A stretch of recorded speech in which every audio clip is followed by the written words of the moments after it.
E, sem mais delongas aqui, eu já passo imediatamente a palavra para o Dr. Delton Winter, que é professor do Programa de Pós-Graduação em Direito da Unicinos, é pós-doutor em Direito Ambiental e dos Desastres pela Universidade da Califórnia. Eu posso falar? Pode ir para lá. E passo ali.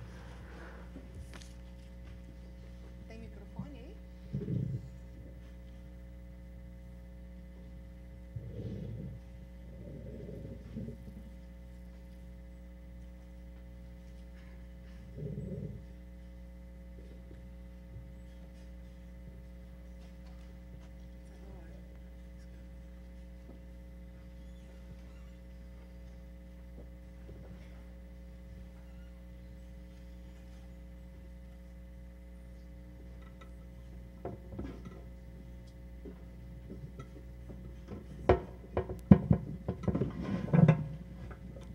Primeiramente, bom dia a todos. É uma grande honra e satisfação estar nesse evento.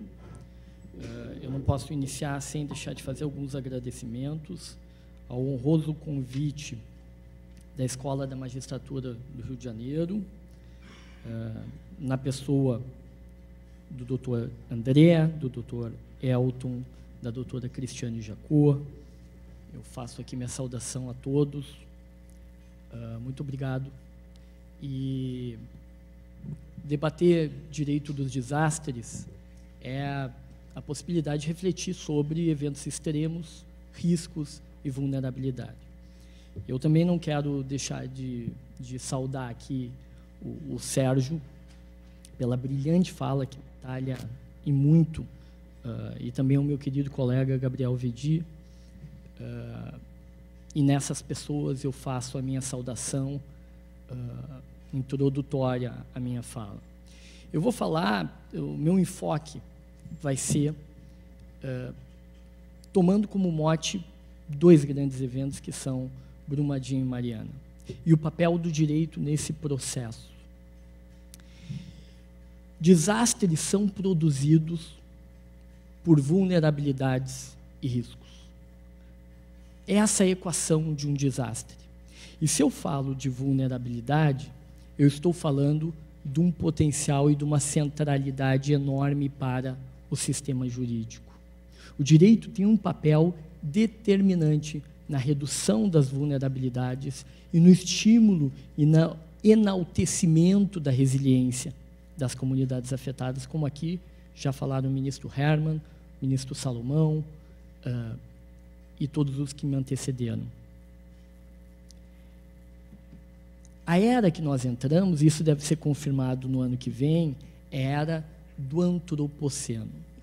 Isso ainda é uma nomenclatura que não é oficial, mas eu acredito cegamente que será, ou seja, a era do homem. O homem alterou a crosta terrestre e o clima. 50%, segundo a Associação Geológica dos Estados Unidos, 50% da crosta terrestre foi alterada pelo ser humano já. O clima, o IPCC, dá vastíssima documentação de que nós alteramos o clima do planeta. Isso não é mais um debate possível se há ou não há mudança climática. Não se debate mais isso. Eu estava semana passada lá na Unicinos, debatendo com o meu grupo de pesquisa, com o Carlos Nobre, e dizíamos isso. Esse debate não é mais possível. Debatemos hoje apenas e tão somente como nos adaptarmos. E outra conclusão que é muito importante que seja comunicada da ciência. Quando nós falamos em IPCC, nós temos que ter claramente que ele é conservador. Só acima de 60% do que há de consenso, um consenso acima de 60% de convicção dos cientistas, é que vai para o relatório. Ou seja, aquelas opiniões mais arrojadas nunca vão para o relatório. E isso vem fazendo com que nós já estejamos enfrentando cenários que estavam previstos para 2050, 2100, já estão acontecendo hoje. Nós teremos a possibilidade, nessa era do antropoceno, de uma extinção em massa, como o professor Sérgio brilhantemente falou. Aqui é uma imagem que visualmente, eu vou trabalhar um pouco o visual para chegar em alguns pontos com os senhores e com as senhoras. Aí eu tenho uma série de elementos. Eu tenho na linha azul, por exemplo, concentração de CO2, em vermelho, população, em verde, perda de floresta tropical. Eu posso ter no azul claro ali também citar pesca predatória. Poderia ter também decaimento da camada de ozônio em cinza, ou seja, extinção de espécies em amarelo. Então, eu tenho uma exacerbação dos recursos, da utilização dos recursos naturais pelo ser humano, de forma que nós precisamos de um direito para eventos extremos. Ou seja, que direito é esse que vai lidar com eventos dessa magnitude, dessa sociedade? Ou seja, um direito que também tem, em alguma medida, a necessidade de respostas mais extremas também. Essa é outra imagem. Eu vou chamar a atenção, começando a guiar a minha fala, eu vou chamar a atenção para 2 pontos. Do lado direito, nós temos dióxido de carbono na camada de ozônio, ou seja, ali tem uma linha de corte a partir de 1950, e nós temos, começando já a encaminhar a fala, para as grandes barragens. Também uma explosão do número de grandes barragens e a utilização delas pela nossa economia. Essa é uma imagem que eu sempre falava muito e uso hoje ela como um visual, talvez, dos mais importantes da minha fala para os senhores e para as senhoras. De um lado, eu tenho os chamados desastres naturais, entre aspas, que eu vejo queridos amigos da Defesa Civil e sabem bem que, na verdade, os desastres chamados de naturais são decorrentes, na verdade, em grande medida, de vulnerabilidades humanas e sociais. Então, esses desastres naturais estão em preto, as ocorrências deles no mundo, e os desastres tecnológicos, que são aqueles que decorrem diretamente de uma atividade econômica, estão em vermelho. Vejam que a imagem é praticamente idêntica, o que atesta que, na verdade, isso é um padrão da nossa civilização na atualidade, e que demanda, por óbvio, de um direito comprometido a diagnosticar e reduzir vulnerabilidades. Que vulnerabilidades são essas? É importante que isso seja visto apenas do ponto de vista didático, né? Porque isso é circular. Eu posso ter vulnerabilidade física em desastres antropogênicos. O ministro Herman brilhantemente me adiantou o assunto. Eu tenho esses desastres climáticos. Hoje a terminologia é melhor que natural aí para a lógica dos desastres climáticos, porque mudança climática não é tão natural assim, né? Como nós sabemos, ela é antropogênica também. Mas quais são as vulnerabilidades que esse tipo de evento denota? Os desastres naturais estão muito ligados com vulnerabilidades físicas, ou seja, deslocamento de massa, áreas de risco, barragens, má estrutura de barragens, vulnerabilidades sociais, desigualdade, injustiça ambiental. E os desastres antropogênicos, apesar de poderem ter esses elementos todos, o que marca eles é um fenômeno que eu venho descrevendo como vulnerabilidade tecnológica. O que é a vulnerabilidade tecnológica? Na verdade, falhas no fluxo de conhecimento de informação. O direito passa a ter um papel de estabelecer o direito à informação. Quem tem direito à informação, que tipo de informação deve ser prestada e quem tem o dever de prestá-la. É nesse fluxo que eu consigo visualizar falhas determinantes que acabam não gerando tomadas de decisões antecipatórias a eventos como Sérgio falou brilhantemente, conhecidos. E o direito tem um papel chave nisso. Licenciamento ambiental, planos de barragens, planos de segurança de barragens, estudos e mapas de riscos nos municípios, que devem ser internalizados nos planos diretores, e assim por diante. Portanto, eu vou chamar atenção na minha fala, e quero voltar futuramente ao Rio de Janeiro, se vocês me permitirem, e aí canalizar mais nas vulnerabilidades dos desastres climáticos. Mas hoje eu vou ficar mais nos desastres antropogênicos, que já ensinam muito. Desastres antropogênicos, também conhecidos como acidentes industriais, estão muito ligados à atividade imediata, uma atividade econômica imediata. E, por isso, eles estão muito atrelados à ideia de regulação ambiental, processos regulatórios, avaliação de risco e análise e avaliação custo-benefício. Então, essas atividades estão muito ligadas à ideia de prevenção, porque são informações conhecidas, e com base nisso, há todo um padrão de prova diferenciado, há todo um padrão de fluxo de informação diferenciado. Então, a tecnologia de barragens, a tecnologia das atividades econômicas, massivamente, elas são conhecidas e são feitas análises de custo-benefício e produzem documentos em relação a isso. Eu fui buscar alguma documentação para trazer à luz dados científicos e informações estatísticas. O melhor documento que eu identifiquei é esse World Mine Tailings Failures. Esse documento denota que, com o avanço da tecnologia, diminuíram os acidentes com barragens no mundo. No entanto, aumentaram os grandes acidentes. Vejam o que conclui esse documento. Sem significativas mudanças no direito, na regulação, nas práticas industriais, e sem novas tecnologias que reduzam substancialmente os riscos e aumentem o controle de danos, a nossa previsão é de que ter-se-á 19 rupturas muito sérias entre 2018 e 2027. Infelizmente, Brumadinho já está contando nessa estatística. Ou seja, nós temos uma elevação das rupturas de barragens de rejeitos de minérios sérias e muito sérias, e, a contrário senso, há uma diminuição do número geral.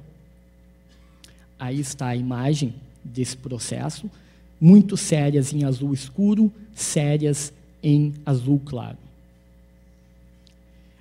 Esse documento também faz um diagnóstico importantíssimo que tem relação com os eventos enfrentados pelo Brasil.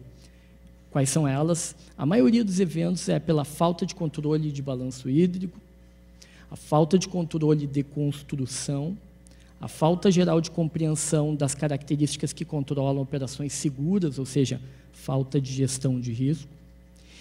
E um dado interessantíssimo, esse documento já faz o diagnóstico que alguns desses eventos são pressionados, já ocorridos, foram pressionados pelas mudanças climáticas com excesso de chuva que nós vamos encontrar. Só no Rio Grande do Sul, dando um dado para as senhoras e para os senhores, só no Rio Grande do Sul, até 2030, a pluviometria vai aumentar de 5% a 10%. No já chuvoso Rio Grande do Sul. Com as mudanças climáticas, o cenário é que essas estruturas sejam ainda mais pressionadas e vulnerabilizadas fisicamente. O direito dos desastres radicaliza aquilo que o direito ambiental nos apresentou, né, Gabriel? Que é a gestão de risco. O direito dos desastres toma para si a gestão de risco e diz: isso é o cerne do direito. Seja na mitigação e na prevenção, ocorre o evento, a resposta de emergência, dependendo como ela se der, amigos da Defesa Civil sabem bem disso, dependendo de como ela se der, eu vou ter um maior número de vítimas ou um menor número de vítimas, ou seja, gestão de risco. A compensação é chave, eu sempre uso, quero render minhas homenagens aqui ao Tribunal de Justiça do Rio de Janeiro, que eu sempre uso um exemplo aqui do Rio de Janeiro para falar do risco moral. Dependendo como eu compensar um desastre, eu vou estimular maiores comportamentos de risco. Então, eu tenho que ser... Obviamente, as vítimas, em grande parte, fazem jus à reparação. Mas isso não pode ser uma generalização cega. Tem um acórdão aqui do Rio de Janeiro, que eu cito sempre, onde uma determinada pessoa foi afetada em 2006 e recebeu a oportunidade de receber uma residência nova num novo local com projeto estatal, município, estado e União. E, a partir daí, ela não aceitou. Voltou para aquela residência. Em 2010, ela perdeu toda a residência dela. O tribunal disse, não, tiveste a oportunidade de se deslocar para uma outra residência segura numa área de... Ou seja, houve uma internalização e uma aceitação individual do risco. Eu quero demonstrar isso, porque dependendo como seja feita a previsão de seguro, de responsabilidade civil ou assistência governamental, eu posso, ao contrário do que muitas vezes se imagina, estimular mais comportamento de risco. Estimular a segurança de que, indo para aquela região, haverá uma indenização se algo ocorrer errado.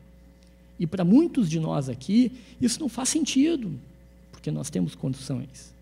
Agora, para uma comunidade vulnerável, muitas vezes a expectativa de alguma indenização judicial, se algo ocorrer, pode equilibrar, inclusive, o risco à vida. Então, a compensação também é um dos pontos importantes de se estudar, e a reconstrução também é gestão de risco. Ou seja, se eu vou reconstruir naquele mesmo lugar, eu tenho... Ou se eu vou reconstruir em outro local. De qualquer forma, eu tenho que transformar na reconstrução, gerenciando risco, aquela comunidade tem que ser menos vulnerável a partir daquele evento. Eu tenho que aprender com os eventos passados. Isso é chave no processo de direito dos desastres. Qual é a função do direito nesse processo? Manter a operacionalidade do direito no caos, lutar contra a ausência de direito.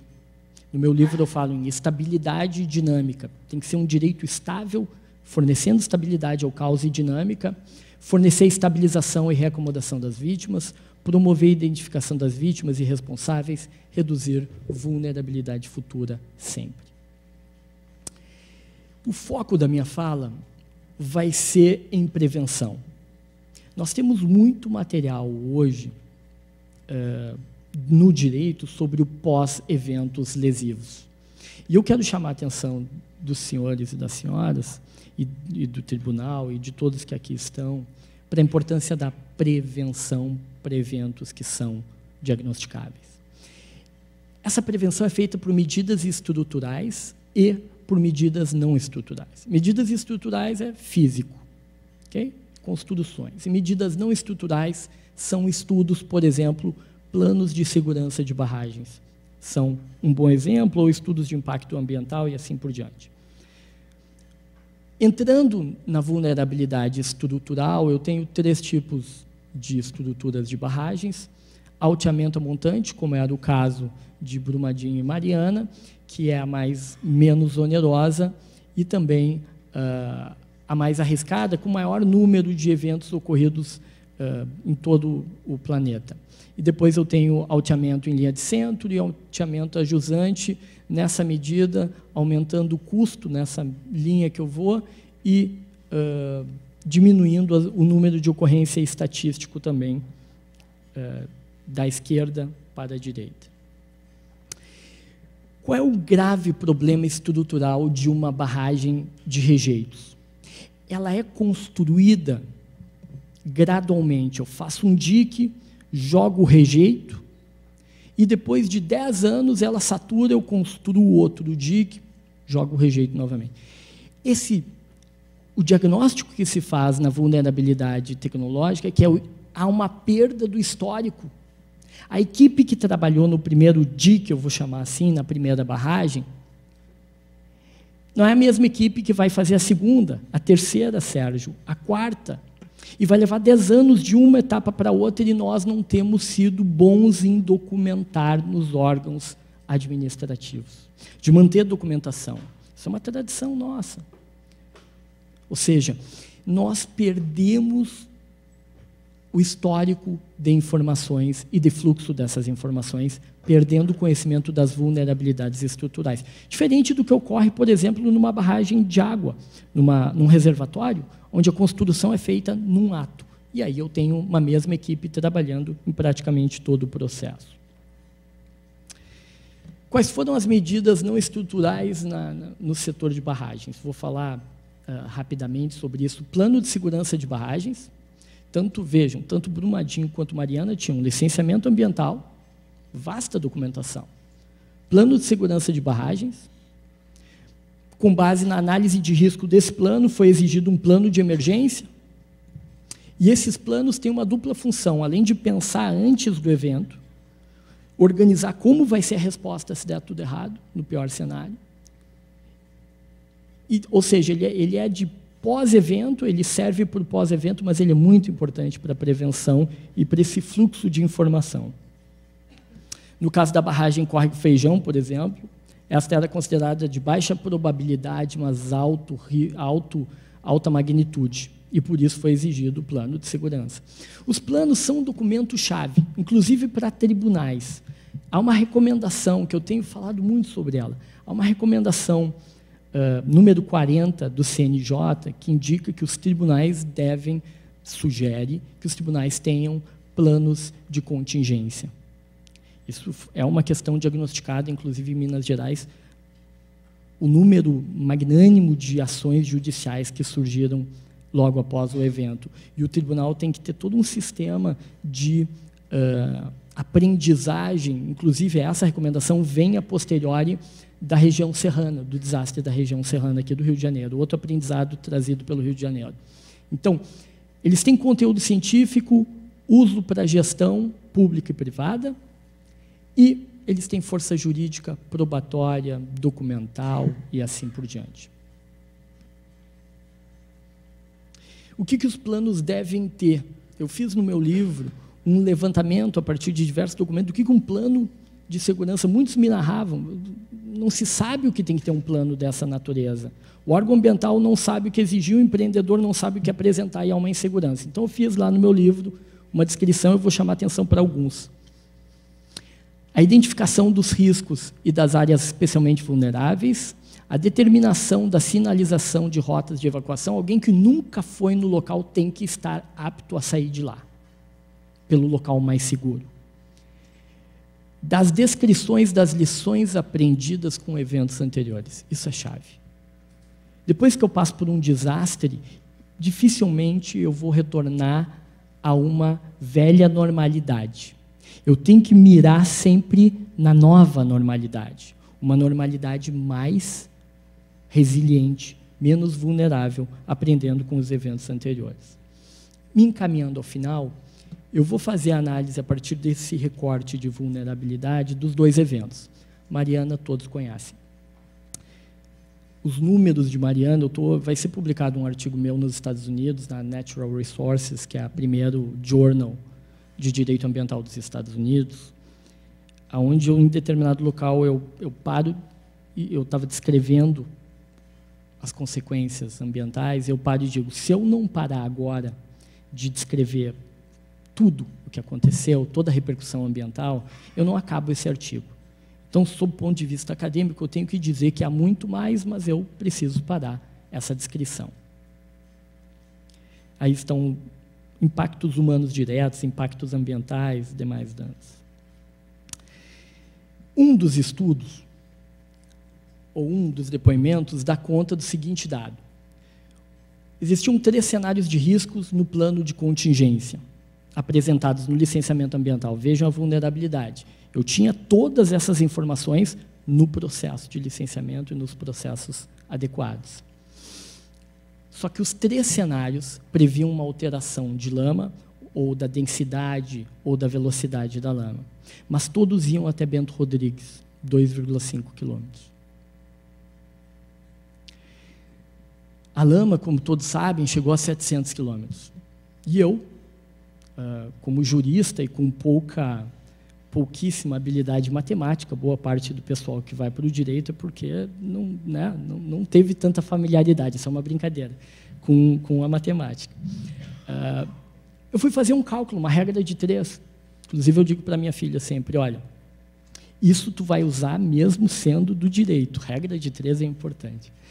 Então, eu fui fazer o cálculo que erro de margem, de cálculo de risco foi esse. Só em relação à magnitude, não estou falando probabilidade.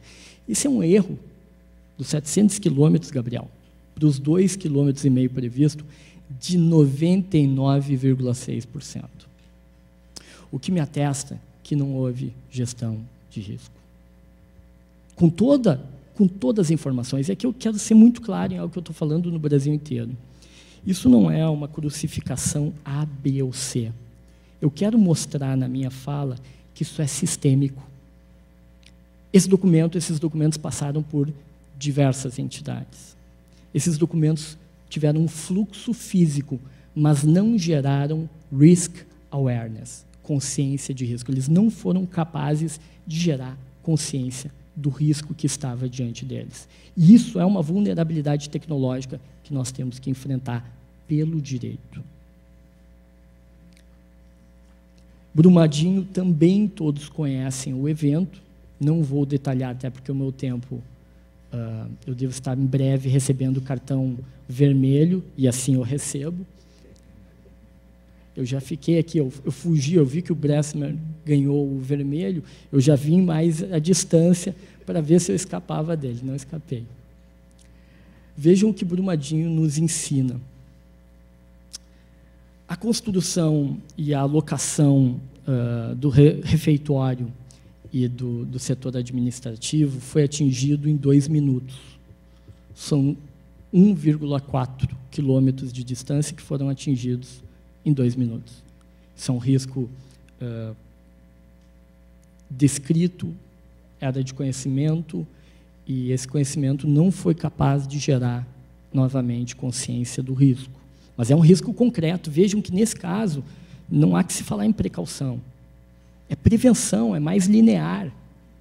É análise de risco, é cálculo de risco que eu consigo fazer de forma linear. Além disso, o sistema de alarme não narra as narrativas da imprensa fazem a narrativa de que o sistema de alarme não soou, exatamente porque foi atingido rapidamente.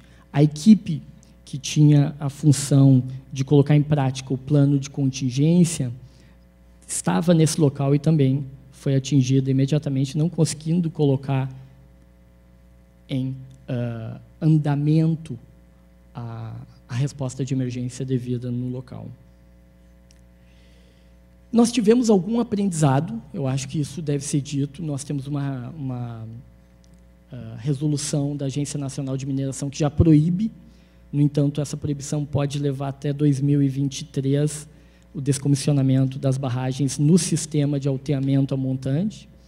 Há uma previsão dessa zona de autossalvamento, que é essa zona de primeiro impacto, onde não pode ter construção por algo evidente. Eu falava nos Estados Unidos sobre isso, eu dei uma palestra em Berkeley no início do ano, e vários me narravam o seguinte, como é que pessoas estavam na área de autossalvamento. Nós também temos acidentes aqui nos Estados Unidos, mas nessa área não há nada. Não pode se colocar pessoas ali, o que é um risco linear, concreto e área de conhecimento. Conclusões: as barragens são muito antigas, com isso há uma vulnerabilidade estrutural, o histórico dessas construções estão, em grande parte, perdidas, o que há uma vulnerabilidade tecnológica, não houve diagnóstico do risco, apesar de todas essas informações, e nenhum desses documentos foi capaz de gerar conscientização do risco. Eu quero finalizar com uma frase de um dos autores que eu tenho trabalhado e gosto demais dos livros dele, juntamente com o meu orientador nos Estados Unidos, professor Daniel Farber, o Robert Versche, que é um dos nomes de direito dos desastres. Ele vivenciou o Katrina e escreveu um livro brilhante, Facing Catastrophe. O Versche, inclusive, está num livro que eu estou lançando aqui no Rio de Janeiro, na OAB, mais tarde, junto com o meu querido colega Gabriel Vedi. Os eventos catastróficos, através de muitas gerações e diferentes fusos horários, compartilham de um mesmo padrão. esse padrão tem relação com o poder econômico e social. De outro lado, esse mesmo padrão pode ser conformado pelo direito. E é a sanidade do direito que vigora em tempos de paz que dá um indicativo do grau de justiça que pode ser esperado em tempos de desastre. Ou seja, são todos esses eventos que nós varremos de crescimento urbano desordenado, de não atenção à elevação dos oceanos, de não atenção às mudanças climáticas e suas consequências que nós viveremos e como nós temos que combater elas, a falta de gestão de risco que gere consciência desse risco e medidas preventivas adequadas. É tudo isso que a gente varre para debaixo do tapete, que os tempos de desastres nos mostram que, na verdade, esse direito é feito, deve ser pensado antes do evento catastrófico. Muito obrigado, foi uma honra ter falado para os senhores e para as senhoras. Obrigado.